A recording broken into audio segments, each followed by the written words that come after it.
Hi everyone, welcome back to Kriti's kitchen. ఇవాళ మనం చాలా హెల్దీ అయిన శనగపప్పు పచ్చి కొబ్బరి తాలింపు ఎలా చేయాలో చూద్దాం. దీనికోసం మనం ముందుగా ఒక కప్పు శనగపప్పును తీసుకొని ఒక 2-3 గంటల పాటు నానబెట్టుకుని దీన్ని ఉడకబెట్టుకుందాం. ఫస్ట్ కొన్ని వాటరే పోసుకోండి, ఎక్కువ పోసుకోకుండా ఈ పప్పును ఉడకబెట్టుకుందాం.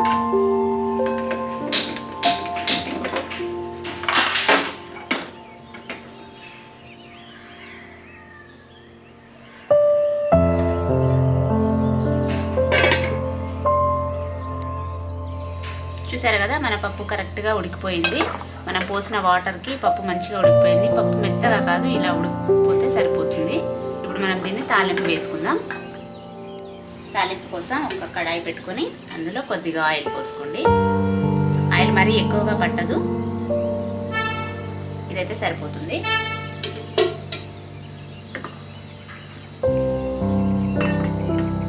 ఈ ఆయిల్ వేడెక్కిన తర్వాత ఇందులో మినప్పప్పు, జీలకర్ర, ఆవాలు, 4 ఎండుమిర్చి వేసి వీటిని చిటపట్లాడిన తర్వాత మళ్ళీ పచ్చిమిర్చి, కరివేపాకు వేసుకుంటాం.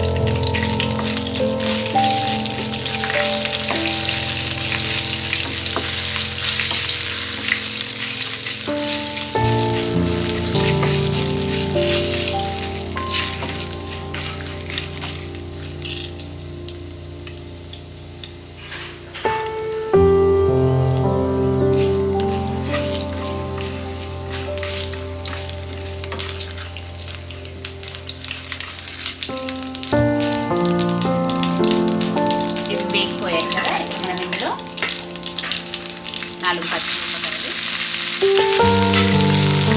అలాగే 2 కరివేపాకు,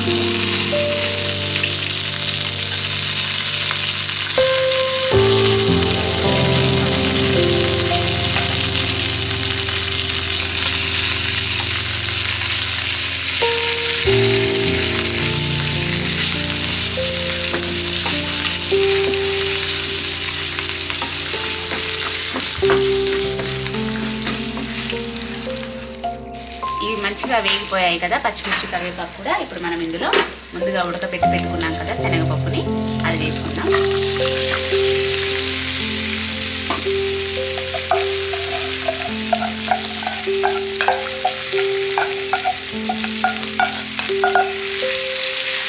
ఇప్పుడు మనం రుచికి తగినంతగా ఉప్పు వేసుకుందాం.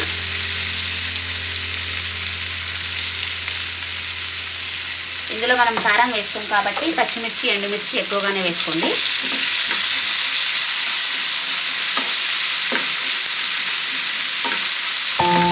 ఇలా ఒక 2 నిమిషాల పాటు దీన్ని ఫ్రై అవ్వనిద్దాం.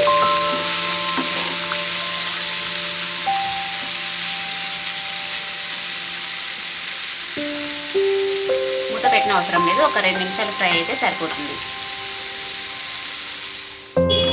2 నిమిషాల పాటు ఫ్రై అయింది కదా, ఇప్పుడు మనం ఇందులో ఇలా మిక్సీ పట్టుకున్న పచ్చి కొబ్బరిని వేసుకుందాం. పచ్చి కొబ్బరిని తురుముకొనైనా వేసుకోవచ్చు, లేదంటే ఇలా మిక్సీ అయినా పట్టుకొని వేసుకోవచ్చు. నేను మిక్సీ పట్టుకున్నాను. ఇప్పుడు ఇందులో ఇవి వేసుకొని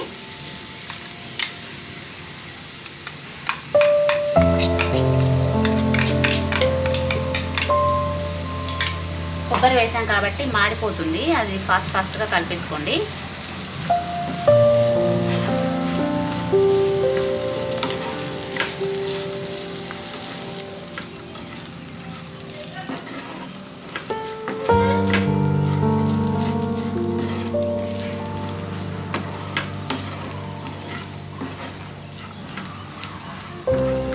చాలా హెల్దీ అండి, చాలా బలం.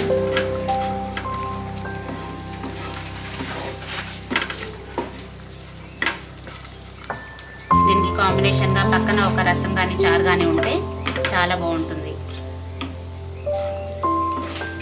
చూసారు కదా, ఇలా ఒకసారి 1 నిమిషం పాటు ఇలా కలుపుకున్న తర్వాత ఇందులో మనం కొద్దిగా కొత్తిమీర వేసుకున్నామంటే మన శనగపప్పు పచ్చి కొబ్బరి తాలింపు రెడీ.